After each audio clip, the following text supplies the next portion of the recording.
అంటే ఏ రేంజ్లో ఉంటుందో శాంపుల్గా ఇవాళ మనం టీజర్లో ఎక్స్పీరియన్స్ చేసాము మరొకసారి. అండ్ డెఫినెట్గా రాబోయే కాలంలో బోల్డ్ అని పాటలు కూడా మన ముందుకు రాబోతూ ఉన్నాయి. అండ్ ఎస్పెషల్లీ ఆదిత్య మ్యూజిక్ ద్వారా ఆ సాంగ్స్ అన్నీ మనం ఎంజాయ్ చేయొచ్చు. ఆదిత్య మ్యూజిక్తో తమన్ గారికి ఉన్న అసోసియేషన్, నాగవంశీ గారికి ఉన్న అసోసియేషన్ మనందరికీ తెలుసు. బోల్డ్ అని సినిమాలు, బోల్డ్ అని మ్యూజికల్ బ్లాక్ బస్టర్స్ మనం వింటూనే వచ్చాము. సో ఇక ఆలస్యం చేయకుండా ఏవి chairs okay directly interaction start చేసేద్దాము. సో బాబీ గారు మీకే ఇచ్చేస్తున్నా సేఫ్ సైడ్ మైక్. అక్కడ మైక్ వచ్చిందా? ఓకే. తమన్ గారు మాట్లాడితే చూడాలి లేదా మీకు? అడగరే సూపర్. తర్వాత ఈ స్టేజ్ మీద అతిపెద్ద ఫ్యాన్ ఎవరు తెలుసా? బాలయ్యబాబు గారికి. ఫస్ట్ నేను సీన్ రాసినప్పుడు, తర్వాత ఏదైనా షూట్ చేయాలనుకున్నప్పుడు ఫస్ట్ వంశీ గారి ఫేస్ చూస్తుంటా. Die hard fan. అలా సైలెంట్గా, చాలా కూల్గా, తిరుగుకరగా డైలాగ్ లాగా సాఫ్ట్గా ఉంటాడు, కానీ లోపల చాలా ఓరమాస్ అది. అందుకే బడ్జెట్కి ఎక్కడ వెనకాడకుండా ఫ్యాన్ లాగా, ప్రొడ్యూసర్ లాగా కాకుండా బేబచ్చమైన డైహార్ట్ ఫ్యాన్ లాగా డబ్బులు కోట్లు కుమ్మరిస్తానే ఉన్నాడు. అతన్ని కూడా అడగాలి మీరు ప్రశ్నలు, వదలొద్దు. Thank you. ఓకే బాబీ గారు ఇక్కడ సార్, నేను వెంకట్ ఎన్టీవీ సార్. చెప్పండి. లాస్ట్ సంక్రాంతి అప్పుడు వాల్తేర్ వీరియాతో చిరంజీవి గారు వర్సెస్ బాలయ్య గారు అలా చేశారు. ఇప్పుడేమో బాలయ్య గారు వర్సెస్ రామ్ చరణ్తో చేస్తున్నారు. ఎట్లా ఉంది ఇది? ఏంటి ఇద్దరు? చెక్. నిన్న నైట్ ఈ క్వశ్చన్ తప్పకుండా అడుగుతాడు నాకు చెప్పాడు బాబు. రాత్రి 4:30కే వెళ్ళాం ఇక్కడి నుంచి. బట్ ఈ క్వశ్చన్ మీరు నువ్వు చాలా ఫార్వర్డ్గా ఉన్నావు. నా ఫ్రెష్గా వచ్చాడు చూడు ఆయన. మార్నింగ్ టిఫిన్ తిన్నారా? Idli. Yeah, last time Chiranjeevi గారితో వాల్తేరు పండగ కూర్చాం. ఇప్పుడు బాలయ్యబాబు గారితో వస్తున్నాం. నేను ఏ సినిమా చేసినా న్యాయంగా, ధర్మంగా ఆ సినిమా తప్ప మనకేమీ కనపడదు. పోటీలో మనం పెట్టాల్సిన ఎఫర్ట్స్ అన్నీ పెడతాం.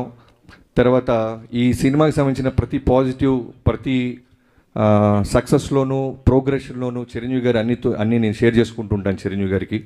అలానే రిలీజ్ గురించి కూడా ఆయనకి తెలుసు. ఆయన కూడా మోస్ట్ వెల్కమ్ బాబీ అని ఆయన ఎంకరేజ్ చేసేవాళ్ళు. సీనియర్ యాక్టర్స్ గురించి మీకు తెలియదేం లేదు. సో సంక్రాంతి అనేది 2 నుంచి 3 పెద్ద సినిమాల్ని తీసుకోగలదు. సో అన్ని సినిమాలు బాగుండాలి, అన్ని సినిమాల్లో విజయం సాధించాలని కోరుకుంటాం.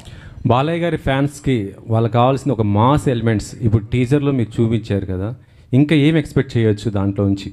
అదే మీకు చెప్పా కదా, ఇది just glimpse, only title glimpse.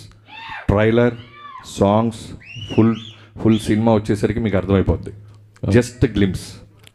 Thaman గారు ఇక్కడ సార్. బాగున్నారు సార్? బాగున్నా సార్, మీరు ఎలా ఉన్నారు సార్? ఇది ఇప్పుడు చాలా సినిమాలు ఏంటంటే చాలా ప్రొడ్యూసర్లు, కొంతమంది మ్యూజిక్ డైరెక్టర్లు బిజీ షెడ్యూల్స్ వల్ల పోస్ట్ పోన్ చేసుకున్న సందర్భాలు కూడా ఉన్నాయి. మీరేంటంటే సంక్రాంతికి ఆల్రెడీ 2 సినిమాలు ఉన్నాయి మీకు, 2 బిగ్ సినిమాలు. అలాంటిది ఇప్పుడు పుష్ప 2 కూడా ఎత్తుకున్నారు. అసలు ఎక్కడ టైం సరిపోతుంది ఇవన్నీ? నేను ఒక పార్ట్ చేశాను పుష్ప 2లో, మొత్తం బాధ్యత తీసుకోలేకపోయాను. ఎందుకైతే చాలా పెద్ద సినిమా అది. And too much businessly involved. మన ప్రొడ్యూసర్స్ని దృష్టిలో పెట్టుకోవాలి. మనం ఛాలెంజ్గా తీసుకోవచ్చు కొన్ని విషయాలు, బట్ అట్ సేమ్ టైం మనం భయపడాల్సిన విషయాలు చాలా ఉంటాయి. 15 రోజుల్లో మనం ఎలా మొత్తం సినిమా కంప్లీట్ చేయగలం? చాలా గొప్ప సినిమా, నిజంగా నేను సినిమా చూసాను, చాలా గొప్ప సినిమా. బట్ నేను ఒక పార్టీ చేయగలిగాను. అది డైరెక్టర్ గారు, హీరో గారు చాలా హ్యాపీ అండి. అసలు మీరు అంటే మీరు ధైర్యంగా చేసేస్తున్నారు, మీ ప్రొడ్యూసర్స్ని కూడా ధైర్యంగా ఉంచుతున్నారు. అది బ్యూటీ ఆఫ్ దిస్ ఫిల్మ్. అంతే కదండి. ప్రొడ్యూసర్స్ అనేవాళ్ళు మనకి మదర్స్ లాగా, వాళ్ళ they are like so important. వాళ్ళు లేకుండా మన ఇండస్ట్రీ ఇలా జరుగుతుంది. వాళ్ళకి రిలీజ్ డేట్స్, వాళ్ళకి ఎన్నో లాజిస్టిక్స్ ఉంటాయి, దానికి తగినట్టు మనం పనిచేయాల్సిన సిచ్యువేషన్స్ ఉంటాయి. So always I'm on the producer side అండి. సో వాళ్ళు సినిమా రిలీజ్ చేయాలనుకుంటున్నారో I try to give them confidence, and అది నా భుజాల మీద వేసుకుని I try to finish my on time. Thank you అండి, looking forward. Thank you sir. Bobby గారు, వంశీ గారు ఇక్కడ. వంశీ గారు సార్ ఒక డ్రీమ్ కమ్ ట్రూ లాగా అనిపిస్తుందా మీకు? ఎందుకంటే బాలకృష్ణ గారి కాంబినేషన్లో మీరు ఎప్పటి నుంచో ఒక సినిమా చేయాలని ట్రై చేస్తున్నారు. ఇప్పుడు విజువల్స్ చూసిన తర్వాత ఒక ఐ ఫీస్ట్ కనిపించింది. నిజంగా ఒక ఫ్యాన్ ప్రొడ్యూసర్ అయితే ఎలా ఉంటుందో ఆ రేంజ్ కనిపించింది విజువల్స్లో కానీ, అపీరియన్స్లో కానీ, బాలకృష్ణ గారి అపీరియన్స్లో కానీ. సంక్రాంతికి ఒక అవుట్ స్టాండింగ్ ఫిల్మ్తో రావటం అనేది ఒక సాంప్రదాయం అవుతూ పోతుందా? అంటే లాస్ట్ ఇయర్ కంటిన్యూస్ సంక్రాంతికి వస్తున్నారు. అంటే ముందు మీరు అన్నట్టు నేను బాబీ అదే ఇప్పుడు లాస్ట్ 20-30 ఇయర్స్ నుంచి బాలకృష్ణ గారిని ఎలా చూస్తున్నారో అలా కాకుండా కొత్త రకంగా చూపిద్దామనే ఇప్పుడు విజయ్ కార్తిక్ అన్నని జైలర్ అయిన తర్వాత తను తీసుకురావడం ఇట్లాంటి విజువల్స్ ప్లాన్ చేయడం బాబీ చెప్పినట్టు ఇది అసలు మీకు నథింగ్. సినిమాలో ఒక 5 బ్లాకులు నేను 5 బ్లాకులు చూశాను. థియేటర్లు రేపు మామూలుగా ఉండదు. ఒక 5 బ్లాకులు సినిమాలో ఇది అసలు మీకు నథింగ్. చిన్న చిన్న చిన్న అన్నిట్లో చిన్న చిన్న ముక్కలు కట్ చేశాడు బాబీ ఊరికే మీకు చూపిస్తానికి. అసలు మీకు ఇంటర్వెల్ షాట్లో ఒక సగం స్క్రీన్ డివైడ్ అయ్యి ఒక చోట ఒక సైడ్ బాబీ డియోల్ గారు సైడ్ బాలకృష్ణ గారు ఉంటారు. ఆ సీన్కి మీరు వెయిట్ చేయండి. బాబీ గారు సార్ అంటే ఇద్దరు మాస్ హీరోస్తో పనిచేసిన ఎక్స్పీరియన్స్ అంటే వాల్టర్ వేరే గారు, చిరంజీవి గారు కావచ్చు, అంతకుముందు మాస్ మహారాజు గారు అయినా ఇప్పుడు బాలకృష్ణ గారైనా ఈ ఎక్స్పీరియన్స్ అనేది ఈ జర్నీని ఎలా చూస్తారు మీరు? బాలకృష్ణ గారితో ఈ జర్నీని ఎలా చూస్తారు? బాలకృష్ణ గారితో జర్నీ అనేది ఎలా ఉంటుందంటే డైరెక్టర్ అంటే నిజంగానే ఆయన ఒక ఇంటర్వ్యూలో చెప్పినప్పుడు నిజంగానేనా అనిపించింది. ఒక స్టేట్మెంట్ ఇచ్చాడు ఆయన ఒక సినిమా ఇంటర్వ్యూలో, డైరెక్టర్ అంటే మా నాన్నగారులాగా అని. నిజంగానే ఉంటుందా ఒక డైరెక్టర్ నాన్నగారులాగా చూస్తారనుకున్నాను, కానీ నిజంగా చెప్తున్నాను హీ విల్ కమ్ లైక్ ఒక స్కూల్కి వెళ్తున్న పిల్లోళ్ళలాగా వచ్చి నాకేం తెలియదు మీరు చెప్పండి చేస్తాను. గుర్రం ఎక్కంటే ఎక్కుతారు, తల నరుకంటే నరుకుతారు, కొండ మీద నుంచి దూకాలంటే దూకుతారు, ఎనీథింగ్ మీరు ఏం చెప్తే క్లీన్ వైట్ పేపర్. అలాంటి హీరో నేను ఎప్పుడదా చూడలే. అంటే మీకు అదే చెప్తున్నా కదా, నేను చాలా దాచుకోవాల్సి వస్తుంది ఎందుకంటే చాలా ఈవెంట్స్ ఉంటాయి. నాకు తెలుసు ఈ సినిమా మా టీం అందరం చూసి చెప్తున్నాం. అన్ని ఈవెంట్స్ వస్తాయి, సెలబ్రేషన్స్. ఒకటైతే చెప్తాను దాచుకున్నది యాక్చువల్గా మిడ్నైట్ 1:30-2 o'clockకి షూట్ జరుగుతుంది. 2 మీకు తెలియదు ఏం లేదు. జనరల్గానే యంగ్ హీరోసే టైర్డ్ అయిపోతారు. నైట్ షూట్ అంటేనే నైట్ షూటా అంటారు. అలాంటిది ఆల్మోస్ట్ 13 రోజులు 14 రోజులు ఒక ఎపిసోడ్ తీసాం. నైట్ 2 o'clockకి విపరీతమైన చలి. ఆ చలిలో గుర్రం ఎక్కాలి. నేను ఆయనకి చెప్పకుండా డూప్ని ఏదన్నా బ్యాలెన్స్ చేద్దామా అంటే వీణొచ్చి గుర్రం నేను కదా ఎక్కాలి అని ఆయనే గుర్రం ఎక్కి ఒక అడవిలో గుర్రాన్ని పరిగెత్తిస్తూ చేతిలో బర్న్ అవుతున్న ఒక స్వోర్డ్ని పట్టుకొని చేసాం. ఒక చిన్న మూమెంట్ క్యాప్చర్ చేసాం. సో అది మీకు మీరే ఆలోచించండి ఎలా ఉంటుందో. అలాంటిది ఒక డైరెక్టర్గా విట్నెస్ చేస్తున్నప్పుడు ఒక హీరో చేస్తుంటే ఎంత కిక్ వస్తుందో మనకి. అది బాలయ్య గారితో స్పెషల్. డైలాగ్స్ మీకు స్పెషల్ ఉంది సార్. బాలకృష్ణ గారి డైలాగ్స్కి ఒక సపరేట్ ఫ్యాన్ బేస్ ఉంది. అంటే ఆయన డైలాగ్స్ ఫస్ట్ టైం మీరు విట్నెస్ చేస్తున్నప్పుడు ఎలా ఫీల్ అయ్యారు? అదే బాలయ్య గారి గురించి తెలియదు ఏం లేదు. ఎమోషన్స్ డైలాగ్స్ అన్నీ నెంబర్ 1. కానీ ఇందాక అన్నాను కదా, నేను వంశీ గారు మేమందరం టీం తమన్ గారు కూర్చున్నప్పుడు ఏమనుకున్నామంటే బాలయ్య బాబు గారి మాస్ ఎలిమెంట్స్ అన్నీ ఉంటూ ఎక్కడో చిన్న న్యూ ఏజ్ కొత్త ప్రయత్నం చేయకపోతే మనకంటూ ఒక మార్క్ ఉండదు. మనం ఏదో ఒక గిఫ్ట్ లాగా ఇవ్వాలి, మనం ఏదో ఒకటి కొత్తది చేయాలి అనే ఒక మోటివ్తోనే చాలా మటుకు మాస్ ఎలిమెంట్స్ మిస్ అవ్వకుండా ఒక కొత్త బాలకృష్ణ గారి అవతారాన్ని క్రియేట్ చేసాం. డైలాగ్ డెలివరీస్ కానీ మీరు సినిమా చూసి అర్థమవుద్ది మేము తీసుకున్న కొత్త ఇన్వెన్షన్ ఏంటో. ఇక్కడ ఇటు సార్ ఇలా కనబడలేదు, ఎక్కడికి వెళ్ళిపోయారు?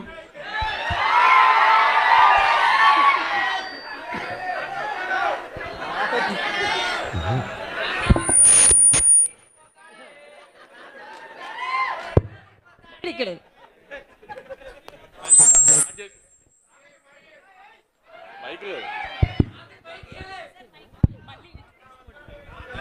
చెక్.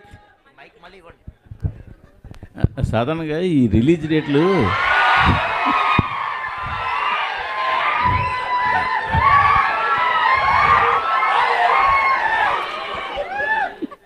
రిలీజ్ డేట్లు చూస్తున్నప్పుడు మీరు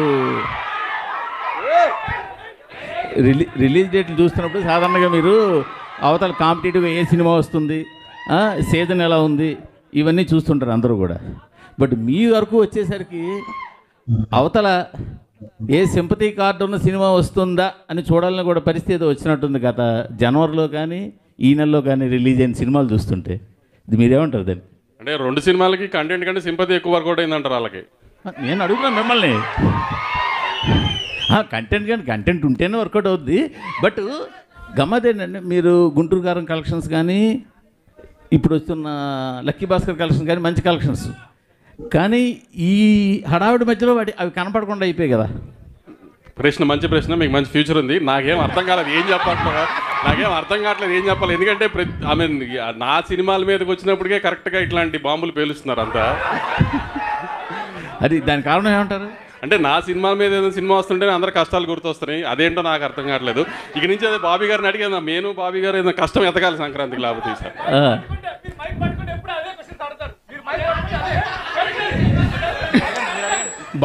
బాబీ గారు, తమన్ గారు ఇప్పుడు అందరి మీద మీ దృష్టి ఉంది, మీ మీదే ఉంది అందరి దృష్టి. అందరి దృష్టి మీ మీదే ఉంది. ఎలాంటి అవుట్పుట్ దృష్టి ఉందో లేదో మీ దృష్టి అయితే ఉంది. చెప్పండి, ఎలాంటి అవుట్పుట్ రాబోతోంది మీ దగ్గర నుంచి? బాబీ చాలా గొప్ప సినిమా తీశారు. నేను నా 5వ సినిమా బాలయ్య గారితో. నేను పుష్ప 2లో నేను వినలేదు. మీరు ఏదో పొంగల్ ఏదో తిన్నట్టున్నారు, మింగేస్తున్నారు. అవునా, లేట్గా వచ్చారు? బ్రేక్ఫాస్ట్ వెళ్దామా? అది కాదు సార్, లేదు సార్. పుష్ప 2 నేను ఆల్రెడీ చెప్పాను. I'm just one part of the film sir. చాలా మ్యూజిక్ డైరెక్టర్స్ కూడా వర్క్ చేస్తున్నారు. I'm just one part.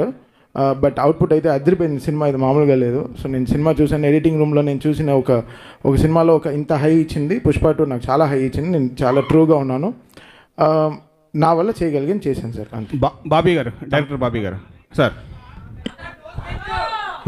Visuals ఆయన ఎప్పుడే తినే వచ్చాడు బ్రో, కొంచెం అరిగించుకొని.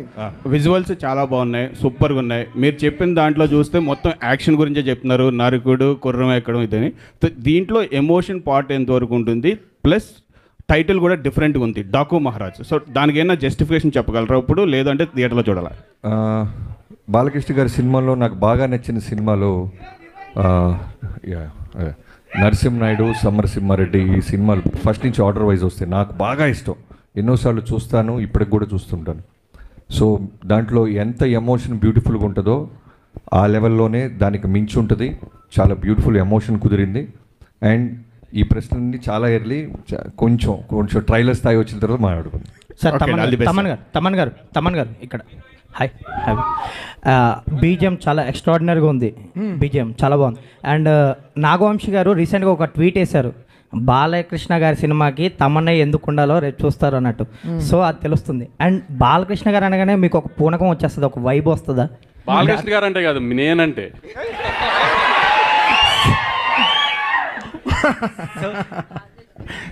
ఆన్సర్ వచ్చిందా? లేదు, మీ ఆన్సర్ చెప్పండి. ఆయన ఆన్సర్ చెప్పారు. తమన్ సినిమా అడుగుతుందో డెఫినెట్గా చేసేస్తాం బ్రో, అది అంతే. సో అది బాలకృష్ణ గారు, అది ఆయన పెట్టుకున్న నమ్మకం చాలా గొప్పది. ఆయన బ్లైండ్గా ఈస్ బిలీవింగ్. 6 సినిమాలు చేస్తున్నాను బాలకృష్ణ గారితో, 6 ఫిల్మ్స్ చేసేసాను. The kind of happiness I get because ఆయన అంతే, ఈజ్ వెరీ ఆయన అంత చిన్న పిల్లగాళ్ళలాగా ఉంటారు బ్రదర్. నా స్టూడియోకి వస్తే ఈ will be like kid, like ఓ చిన్న పిల్లలాగా ఎంజాయ్. సో ఆ ట్రస్ట్ని ఎలా తీసుకెళ్ళాలి పైకి అనేది. సో నా ఈరోజు డాకు అయిపోయిన తర్వాత మళ్ళీ we have Akhanda 2 also. So it's ఇంకా అంతే, massive bro, it's going to be massive. Bobby గారు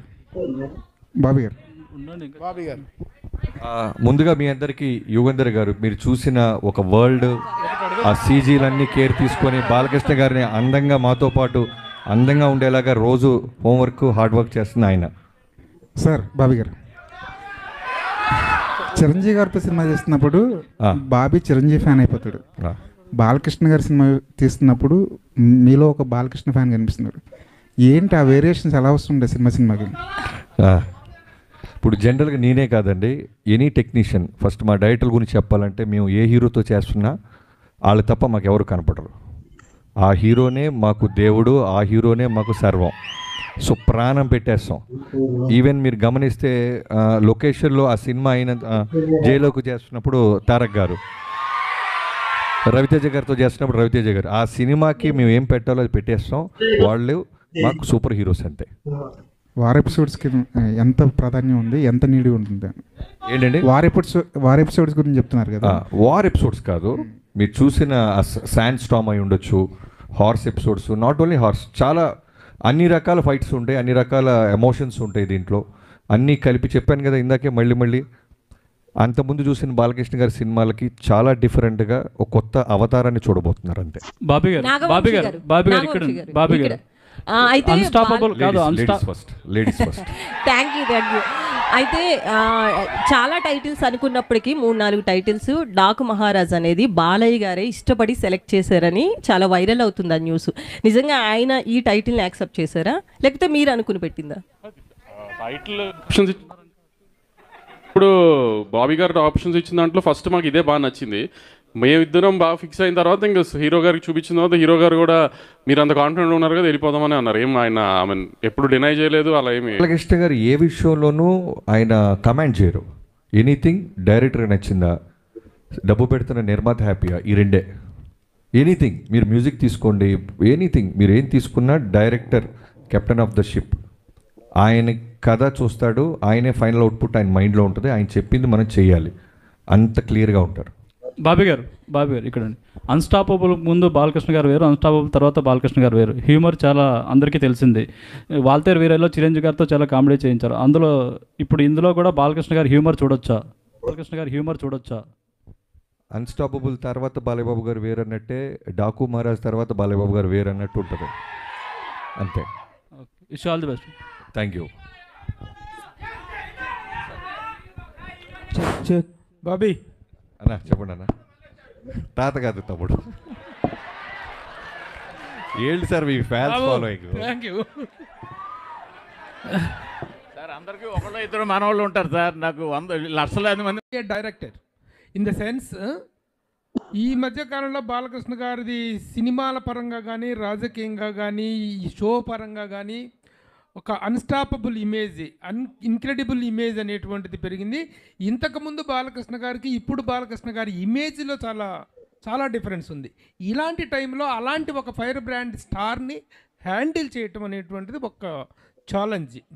ఈ పాయింట్ ఆఫ్ వ్యూలో do you have any other special attention to pay or anything else what you have special efforts పెట్టావా? అంటే ప్రభు గారు, ప్రతి సినిమాకి మీకు తెలియదే ఉండలేదు, ప్రతి సినిమాకి పెట్టాల్సిన కష్టమే. ఒక్కొక్క హీరోకి ఒక్కొక్క వోల్టేజ్ ఉంటుంది. ఇప్పుడు చిరంజీవి గారితో చేస్తున్నప్పుడు మాస్ ఫాలోయింగ్, ఆయనకి సంబంధించిన fun, humour, grace, voltage. Balayya Babu అనగానే బాలయ్యబాబు గారి వోల్టేజ్ వేరు. అంటే ఇప్పుడు నేను చెప్పేది ఏంటంటే ఈ మధ్య కాలంలో వచ్చిన వేరియేషన్ అంటే అంతకుముందు ఒక మాస్ ఇదిగా ఐడాల్గా ఉన్నటువంటి వ్యక్తులు ఈ మధ్య అన్స్టాపబుల్ వల్ల ఆల్ కేటగిరీస్ ఆఫ్ ఆడియన్స్ కి రీచ్ అయ్యారు. నేను జనరల్గా మాస్ అంటే నాకు ఇష్టం, నా సినిమాలు మాస్గానే ఉంటాయి. బట్ అన్స్టాపబుల్ తర్వాత నేను అన్నాను, మీరు విన్నారో లేదో, న్యూ ఏజ్ ఆడియన్స్, కుర్రోళ్ళు, కాలేజీ కుర్రోళ్ళు, పబ్బుల్లో కుర్రోళ్ళు, స్కూల్స్లో. సో ఆయనకి బాలయ్యబాబు గారు అంటే ఒక సూపర్ హీరో అయిపోయారు ఇప్పుడు. సో వాళ్ళందరికీ నచ్చే మాస్ ఎలిమెంట్స్తో ఉన్న సినిమా తీసాం. సో టఫ్ అంటే కథ మీద ఫోకస్ చేస్తే మిగతా అన్ని ఈజీ. మెయిన్ కథ మీదే మేము దృష్టి పెట్టాం, మా పనితనం అంతా అక్కడే చూపించాం.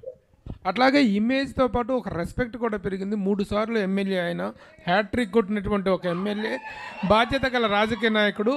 ఆయన మీద డాకు మహారాజ్ అనేటువంటి టైటిల్లో ఒక చిన్న నెగిటివ్ టచ్ ఉన్న టైటిల్ అది. ఆ టైటిల్ని ఎలా జస్టిఫై అవుతుంది? ఇప్పుడు పోకిరి సినిమా ఉంది, మహేష్ బాబు గారు ఒక పోలీస్ ఆఫీసర్. అది రెస్పెక్టా మాసా అంటే మనం ఏం చెప్తాం, సినిమా చూస్తే అర్థం అవుద్ది. పోకిరి అనేవాడు ఒక పోలీస్ ఆఫీసర్ తాట తీస్తాడని. అలానే డాకు మహారాజ్ చూసిన తర్వాత ఈ సినిమాకి డాకు మహారాజ్ అని ఎందుకు పెట్టారు, వీళ్ళు ఏం చేశారు, ఏం సాధించబోతున్నారు అనేది మీకు జస్టిఫికేషన్ రీచ్ అవుతుంది. థ్యాంక్ యూ అండి, థ్యాంక్ యూ సో